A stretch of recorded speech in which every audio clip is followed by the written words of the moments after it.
तो बंधु मैंने गुड मॉर्निंग। चलते आम देखा मो जर्मन शेफर्ड बेबी जोटा कि 55 दिन छुआटे ता ना डुडुल देइछि। तो चलते देखा ता डेली रूटीन खाद्य केमती तो बालांस डाएट आम दौचु प्रत्येक दिन।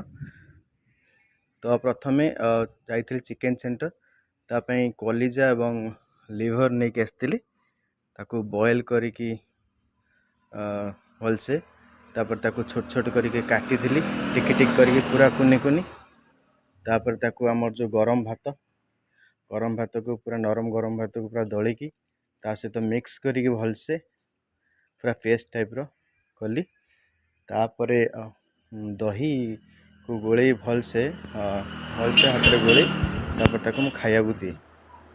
देखंतु कि श्रद्धार सहित से खाऊँ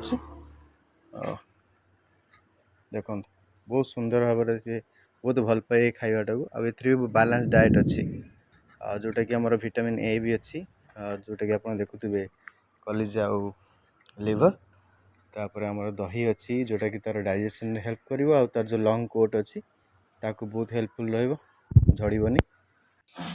भात भी अच्छी जोटा कार्बोहाइड्रेट टेक नब एनर्जी दब। तो एमती भाव तार डेली रूटीन तापर मु तार मिड डे रे ताकू रॉयल कैनिन दि जाए तापर सेरेलाक दि जाए। तो ये रूटीन से खाए और बहुत खुशी से खाऊँ बहुत खुशी भी लगुच।